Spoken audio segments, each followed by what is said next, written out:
I see the question asked on groups and forums all the time. What does everybody else plan to do when it hits the fan?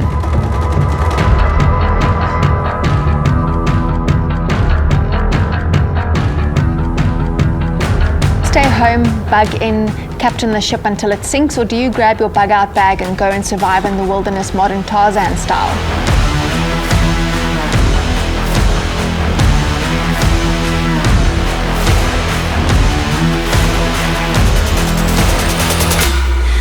It's a valid question, I'll give it that. And in this video, I'm going to address some of the issues with both those extreme points of view. I'm also going to tell you why the overlanding community has the advantage here. Your best bet is to watch closely for the window of opportunity that I'm going to describe here. I'm Clarice, welcome to the Live Ready channel.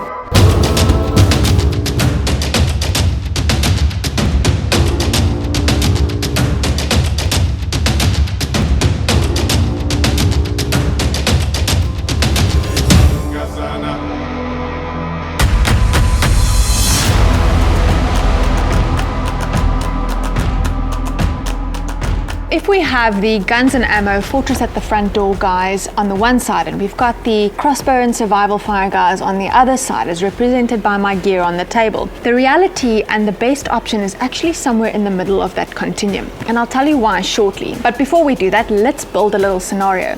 What could possibly go wrong? Disaster strikes, it's usually a focal point. That focal point expands as it grows. There's more chaos, more people panic. The electrical grid tends to go down.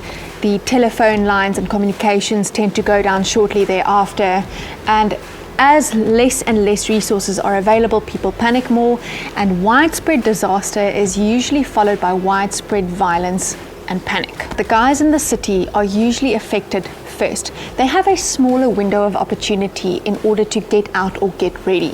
The guys who live in the suburbs and in the countryside or on farms and rural areas have increasingly longer or wider windows of opportunity for them to get ready or get out. As it happens, history has given us some really great examples, and because there is nothing new under the sun, we can expect more of the same. Whether you are preparing for an EMP or a flood or for unrest, it usually tends to follow that sort of pattern. Back to the question at hand. Whatever happens, do you stay in your home, bug in, basically make it into Fort Knox and see if you can gun down anybody who tries to come onto your property, or do you just get out of the way? Should you stay in your home, there are a lot of things that can go wrong that will absolutely push you out of your house. If you are gridlocked by barricades, then the last thing that you're going to be able to do is leave your home. Then you have no option. A good example of this is the Rwandan genocide. Most of those people thought that they were going to be able to survive in their homes, and they ended up gridlocked and barricaded into the suburban areas, and hundreds of thousands of people died. I find a lot of comments on this YouTube channel from people who say that they've got enough guns and ammunition and food stores to last them 10 years, and they have set their home up to be completely off-grid and they're out of the way. If you have to face a flood or a fire, for example, those are two of the quickest scenarios that will see people evacuating their homes. There's absolutely nothing that you can do to widespread fire, and fire can be started by people. So if you have 100 or 200 or 1,000 looters coming at your home, you may be planning to put your 50 cal at the front door and mow them all down as they get close. But you are one man, maybe one woman who's going to help you. How are you indefinitely going to hold off all of these looters, all of the destruction? You're not. So there's a lot that can go wrong that can absolutely force you to evacuate your home. So you need to have developed your preparedness plan to the point where you can survive, doesn't matter where you are and doesn't matter what the circumstances are. You have to have a plan to be mobile should you need to. So here's the window of opportunity that I was talking about earlier. There is a period of time that you can stay in your home. It might be a day, it might be 2 days. It's going to depend on where you live. If you live in the city, that window of opportunity is going to be much shorter. If you live in the countryside, or if you live in the suburbs, that window of opportunity might be a bit longer. What you want to avoid is to land up in a siege situation. You don't want to be gridlocked or barricaded into a suburban or into an urban area at all. You want to leave the city, to leave the area before the threat actually comes that close. In other words, if for example you know that there is absolute chaos about 30 kilometers from your home, and you know that it is spreading at a rate where by nightfall it's probably going to have hit your area or where you are currently staying, you might want to pack your vehicle and get out. You can always come back, but it's better to be out of that area before the disaster hits than to be there and end up being trapped. Be prepared to move and to make it in the wilderness, even if it is only for a short period of time. Don't underestimate how quickly you will need to evacuate your home, and this is coming from someone who's evacuated twice before. There is a window of opportunity for you to actually leave your home. Don't miss it. The ideal is to have a couple of places in the bush, in remote areas, less densely populated areas that you can retreat to, just for you to get out of the way of whatever threat you're facing. It also serves as a rendezvous point for you and your family members to meet one another should you become separated. Set up a few caches for yourself along the way so that if you do need to gather resources from somewhere and you can't access the local resources, that you know you've got a cache somewhere in a safe area that you will be able to reach. You can store things like a water filtration system, a shelter system, something to keep you warm, an extra knife and a little bit of food in those caches, just so that you've got your most important resources at hand should you reach that point. Each and every person has a wealth of knowledge and experience to share with this community. So I've set up a Patreon and a Discord server so that you can connect with like-minded people. This also gives you access to exclusive content as well as previews to some of the upcoming YouTube Live Ready content. In Exodus 12 verse 11, we see God instructing the Israelites as they eat their last meal in Egypt to eat it with their belt fastened around their waist and their sandals on their feet. It speaks of preparedness. Your belt and your sandals or your shoes are the last clothing that you put on before you're completely ready. It means that you need to be prepared for what is to come, even if you are in your home. So that's the bug-in guys. And on the other hand, we have the modern Tarzan guys who have all of the survival skills and all of the gear to live a miserable life in the bush, most likely alone. Or at least 90% of the population would think so. And it's most likely the 90% of the population who don't have the survival skills to actually make it in the wilderness. Now hang tight. I said the answer is somewhere in the middle. There are some huge challenges with living in the wilderness, and you do need decent gear to do so. It has also been done before. In mass, people have survived in the wilderness. And I see a lot of the South African folk going, oh, but we don't have the national forests that the guys in the States have. We don't have large, vast open spaces. Meanwhile, we have a huge country full of large, vast open spaces. There absolutely is room in the wilderness to accommodate us. The only difficulty is that you need to be able to source the resources that you usually need during your everyday life, and that goes for the bug in and for the bug out guys. You need food, whether it's going to be a tin of baked beans or whether it's going to be an MRE or your hunting rifle. Something has to provide you with food. Something has to give you water. You have to be able to source all of your resources from whatever environment you find yourself in. Now, living in the wilderness is not a comfortable existence. We've seen this before with the Bielskis of Western Belarus. They basically were trying to avoid being captured by the Nazis. So this is a Jewish community of hundreds of people who basically exited society and lived in the wilderness. There have been other instances in the history of the world as well. Like I said, there's nothing new under the sun. And for that, we can go all the way back to biblical examples. But we've also got the Khoisan in Southern Africa who are experts at living in the wilderness. Yes, you heard me say it, experts. There are skills to be acquired. So none of this is easy. None of this is going to drop into our laps. We actually have to make plans. We have to learn skills. We have to acquire gear. And there is gear for in your home, for bugging in for the time that you do have in your home, and there is gear for when you actually have to leave your home. Now, to get back to why I say that the answer is somewhere in the middle of that, and why I say the overlanding community has the advantage here, is because they basically are used to living without amenities. They are used to being outside of their comfort zone, as well as the fact that they've set themselves up to live off-grid. and they know the wilderness, and they love the land.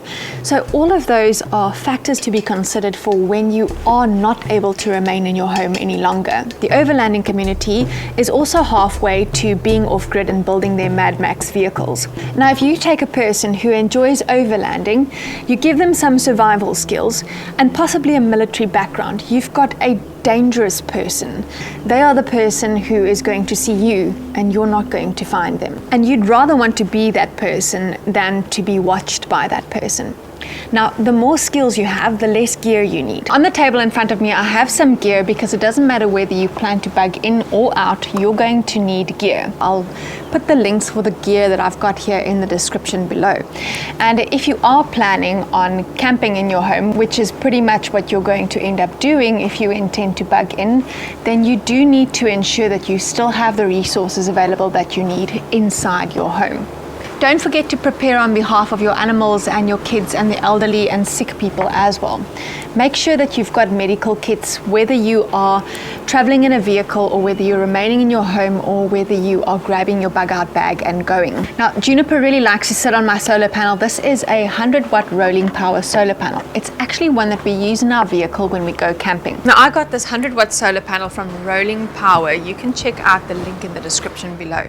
And it's really great to go camping often because it already helps you to figure out what your needs are outside of your home. And that also goes for when you are bugging in. Remember, you may not have access to municipal services. There may not be waste removal. They may not be pumping water at the time during this disaster. The reason why is if there is no electricity, very often all of those services grind to a halt. So having a renewable energy resource like solar is really great. And if you can't afford to set your home up with an entirely solar electrical system, you can acquire some smaller panels and a smaller power station. So this is an EcoFlow River Pro. If I plug the EcoFlow into a wall socket, it charges from 0 to full within an hour and 20 minutes. It is a 720 watt-hour power station that we use in and outside of the house. It's a lithium-ion battery and they do tend to charge really quickly. Because it's mobile, I can also pop it into my vehicle, and if I need to take off into the wilderness, I can take my electrical system with me. Now, I've got the camping fridge set up to the solar panel and to the EcoFlow here. This is a Dometic fridge, and basically I can run this fridge indefinitely as long as I have a little bit of sunshine to keep the solar panel charging the EcoFlow. I get about 80 watts out of the 100 watt solar panel, and the fridge uses about 35 watts. So I can even go ahead and charge some of my lights.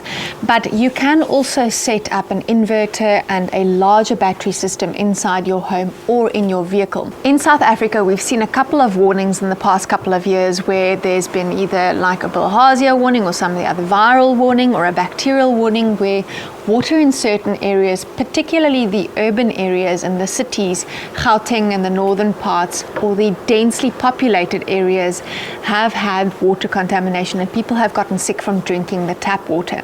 So what we tend to do in those situations is we just filter our water before we drink it.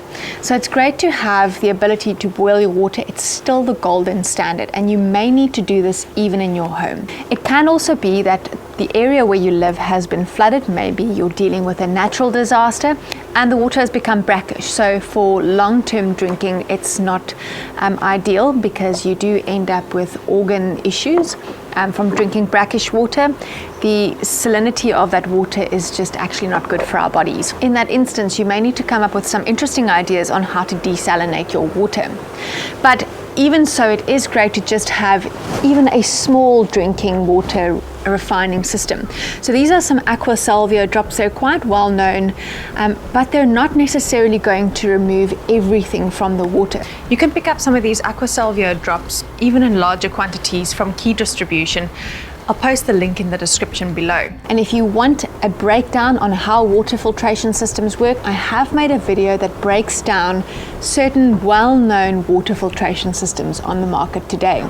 So I keep a Sawyer Mini just in my hiking bag or in my bug out bag. It is also great to have these in your home so that if your water sources become contaminated, you can actually make use of your water filtration system in your home. It goes without saying that home defense is really important. and so we want some or the other home defense system. That doesn't necessarily mean that you need firearms. What I've got over here is a burner kit. It is the max kit, or whatever you call it.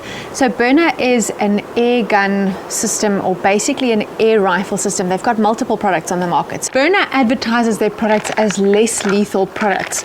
So basically they are not meant to penetrate the skin. Many years ago I did a self-defense course, and I honestly don't remember all of what I learned, but what I do recall is that you need to stop your opponent short of attacking you. So basically you need to disable them. A good marksman is going to tell you that a kneecap makes a pretty good target. The poachers in the area haven't been able to tell whether I'm carrying a Glock or whether I'm carrying a burner. So I have actually stopped people approaching me in the bush by literally just unholstering a burner. Fair enough, I don't look like the most approachable person in the bush, because what you do end up seeing is someone standing with a gun in the one hand and a pretty decent knife in the other hand. I was actually carving something at the time when I pulled the burner out of the holster. It does mean that your opponents are less likely to approach you if you are carrying some or the other weapon. Now, if you're a woman who's got children and you're home alone, or you're in the bush trekking through the wilderness by yourself, it really is worthwhile just carrying something on you to make sure that people know that you are willing to defend yourself, especially in an example like what we're discussing now, where the general population is in absolute panic and there is widespread chaos. Jenny, can you sit? What are you trying to do? Hey, you just want some attention. Now you've got the doggy. Hey, hello kitty. That's for if you are planning to bug in. Now, obviously there's an intermediate phase here where you become mobile, ideally in a vehicle. You're not necessarily going to grab a bug out bag and leave your home carrying your bag on foot. Most likely you'll find some other way to transport yourself and your family and all of your belongings, your most important things, out of the house, and that would usually be in your personal vehicle or in the vehicle of a friend. If the grid goes down, remember that places like fuel stations and shopping centers don't have electricity as well. That also means that ATMs won't be able to give you cash. So the first thing I would do is go and draw cash, get a hold of all of my important people, and head home to go and grab my stuff. It's also important that you are able to survive even if you don't make it home. So keep a bug out bag or even a get home bag in your vehicle, because it keeps you mobile and you've got most of your usable resources already built into your vehicle. Fair enough, it takes money, it takes resources, but you don't need to have the most powerful 4x4 to build a bug out vehicle. If you throw a couple of liters of water into your vehicle, maybe some freeze dried food or some protein bars, and you've got a fire kit in there, and you've got a shelter system in there, maybe you've got an old tent and a sleeping bag, you're actually pretty kitted. More so than the average person. You can build your vehicle up with a lot of the things that you can also use in your home, but you should also take the things with you that you'll need if you go on foot. So I've pretty much got some basic bug out bag items here. Again, we've got a means to refine or purify water. So this canteen cup has served me really well. And then of course you need a couple of ways in order to carry this. You also need some supplies of food. Within the first 24 hours, it's unlikely that you're going to settle down into a camp and that you're going to be able to hunt or forage. You're probably going to be stressed, you're probably going to be on the move, and it's worthwhile having food for at least 24 hours stored in your bug out bag. And that goes for your vehicle as well. If you are leaving your home, in the time that you are waiting in your home, watching that window of opportunity, you might want to actually stack a couple of boxes. So I've got some pretty cool containers that I keep in the back of my car, and those ones are usually stacked with camping goods when we are going on a camping trip. I would basically, in that time that you have at home, pack everything that you usually take camping with you. So you've got a shelter system, you've got a water filtration system, fill up the jerry cans with extra fuel, fill up your water tanks with extra water, pack your shower system. Sanitation in a bug out situation or in a situation where you leave your home is just as important as when you are inside your home. Remember, when you get into the wilderness, you end up dealing with things like ticks, mosquitoes, and fleas. All of those carry diseases. So that brings me to a decent shelter system. Now on the table here, I've got a Unigear tarp and I've got my Legacy camping hammock. Both of those are pretty decent outdoor camping or even bug out shelters. The advantage that a camping hammock or a tent has over just a tarp is that it keeps the bugs out. Like I said, bugs carry diseases. And don't forget to pack a decent set of clothes. So I absolutely swear by crag hoppers. This is a crag hopper shirt, that's a crag hopper shirt. These are some crag hoppers hiking boots. They make insect repellent clothing. And it might not sound important to you now, but if you are in the wilderness for a couple of days at a time, or maybe you're just in a really dodgy area because you had to evacuate your home, it really helps to have that extra layer of protection. Your clothing system is also the first layer of your shelter. So make sure that you've got a decent waterproof jacket, you've got some decent waterproof shoes, and maybe even some water repellent pants. Pack a thermal base layer for yourself so that if it gets cold, you are actually insulated. We consider hypothermia to be a drop of 2 to 3 degrees in body temperature. It's not a lot. So you can start to suffer the effects of hypothermia, of exposure, at as high as 15 degrees Celsius. So the one time when we had to evacuate home because of a fire, it was actually the middle of January, which is one of our hottest months in the Western Cape. And it was absolutely freezing outside at 2 o'clock in the morning just because the winds were so high. Remember, wind cools you down a lot faster, so even in the middle of summer it can be really cold outside in the elements. Remember to carry some decent cordage, pack and prepare for your animals. They have the same needs that we do. I did a video on pet preparedness. I'll link that over here. You need to also keep them dry, warm, feed them, give them water. And remember that they also have emotional needs. Animals also become attached to their humans. They also get scared. You can also incorporate some of these things into your everyday carry. This knife actually lives in my handbag. It is a K-Bar BK62 knife. It is a fixed blade knife. It works really hard in the wilderness. I don't use it for cutting boxes anymore because I have a CRKT EDC carry that I carry on my person at all times. So that's a really small concealable knife. So I just keep that one on me. This one is my secondary for urban carry, and then if you are going out into the wilderness, you might want to consider something even bigger, like this Kudiman 299B knife, which I did a review on. I've done a review on both of these knives. So this is a more substantial knife. So once you end up in the wilderness, you need a fixed blade knife, and always remember to carry a secondary blade. Sometimes we break the blades that we carry. I've also got a Gransford's Brook hatchet here. The reason why it's kind of sitting on the urban side of the table is because if you don't have electricity in your home, you might need to start working into that wood store or into the local fauna and flora in the area. It's not ideal. We don't necessarily want to use up trees and things from the environment, but in a disaster, you never know. So keep things like camping equipment in your home as well. Even if you're not a big camper, they might serve you well in a disaster. I've also got this, it's actually a Khyber knife. It's more like a dagger. This is basically just for self-defense. Consider the scenarios that you might find yourself in the wilderness. You may need to defend your family, you may need to defend your resources, whether that's against an animal or a person. Now, disasters do tend to slow down. The further away they move from populated areas, the less momentum it tends to have. But don't for a moment think that because you're in the countryside or because you live on a farm in a remote area, it's not going to hit you. It is going to affect you to some of the other extent. Now, lots of people have asked me, so where do we go?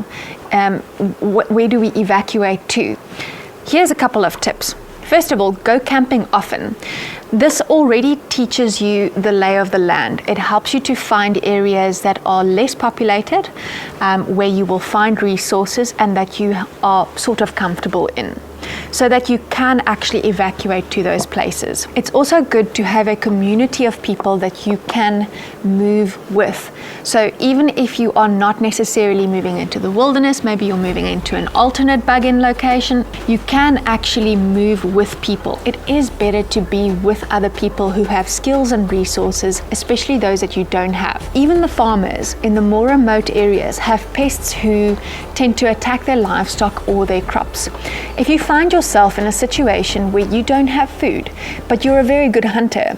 You may be able to strike a deal with the farmers in that area where you take care of the pests, but you have food in exchange and you're welcome in the area. Remember, it's not just a question of finding resources, it's also a question of who are you going to run into in those areas. What are you going to encounter? What kind of land and what kind of terrain are you going to cover? So you're going to need clothing, a shelter system, you're going to need food, but most of all, you're going to require the skills to find water, to be able to purify water, to make it drinkable, to build shelters, and to be able to navigate in the wilderness. The ideal is you remain in your home for a period of time, and I said this in my video on building a bug out system or setting up a bug out system. I'll link it here. You ideally want to remain in your home for a period of time, but when that window of opportunity is going to close, you pack everything in your bug out vehicle, you take your family and your animals, and you get out of Dodge before the pawpaw hits the fan. Again, that's why I say the overlanding community has the advantage here, is because they've set their rigs up in such a way that they are off-grid and mobile all at the same time. But if you do need to abandon your vehicle, you are going to need to be able to go on foot, even if it is only for a short amount of time. Make sure that you've got the skills and the resources available, that you know the area that you're possibly going to be in well enough to go on foot, even if it is only for a day or two. It's going to make the difference between life and death. Remember to spread the message of hope during these times. Not everybody is going to have the mental strength that you have. Even Paul, while being jailed, brought the message of salvation to his jailer and was released shortly after. And whatever situation you find yourself in, God is going to have a purpose for you there. I hope that this has brought food for thought and that you will incorporate all of these aspects into your preparedness plan. Until the next time, live ready or die trying. Hey, you want to come up here now? Here you do, but it's very high.